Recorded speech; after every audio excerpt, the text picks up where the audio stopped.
මම සඳරුවන් තිලින ගාල්ලේ ඉඳලා තමයි VKS එකට පැමිණියේ. මම මුලින්ම VKS ආයතනයට පැමිණියේ 2025 අප්‍රේල් මාසයේ. ඇවිල්ලා VKS ආයතනයේ අපේ ලොකු සර් එක්ක කතා බහ කරලා මගේ මම මේ වෙනකොට JLPT N5 N4 කියන එක්සෑම් දෙකම පාස් වෙලා ෆුඩ් සර්විස් එක්සෑම් එකත් පාස් වෙලා තමයි මම ආයතනයට පැමිණියේ. ඉතින් ඉක්මනටින්ම මගේ වැඩ කටයුතු ටික කරලා දීලා මගේ ජපන් සිහිනය සැබෑ කරලා දුන්නා. මට මාස 4ක් වගේ කාලයක් ඇතුළත මගේ වීසා ඔක්කොම වැඩ කටයුතු ටික සම්පූර්ණ වුණා. මට ගොඩක්ම ඇත්තෙන්ම සතුටුයි මේ VKS ආයතනයේ සුහදශීලී කාර්ය මණ්ඩලය හැම දෙයක්ම හොයලා බලලා හැම දෙයක්ම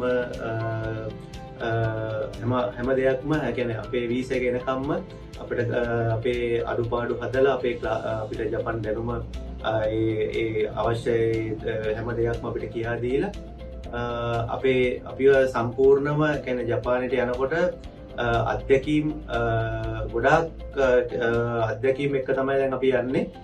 ඉතින් මම ආදරණීය නංගිල මල්ලිලාගෙන් ඉල්ලා සිටිනවා ඔයගොල්ලොත් විභාගේ පාස් වෙලා මෙම VKS ආයතනයේත් ක්ලාසස් තියෙනවා ඒවට සම්බන්ධ වෙලා අපි වගේ ජපන් සිහිනය සැබෑ කරගෙන VKS ආයතනයේ විශ්වාසනීය සේවාවක් මේ ලබාගෙන ඔයගොල්ලන්ගේ ජපන් සිහිනය සැබෑ කරගන්න කියලා මම ඉල්ලා සිටිනවා. ඒ වගේම අපි මේ මාසේ තව දවස් කීපයකින් ජපානයේ බලා පිටත් වෙනවා.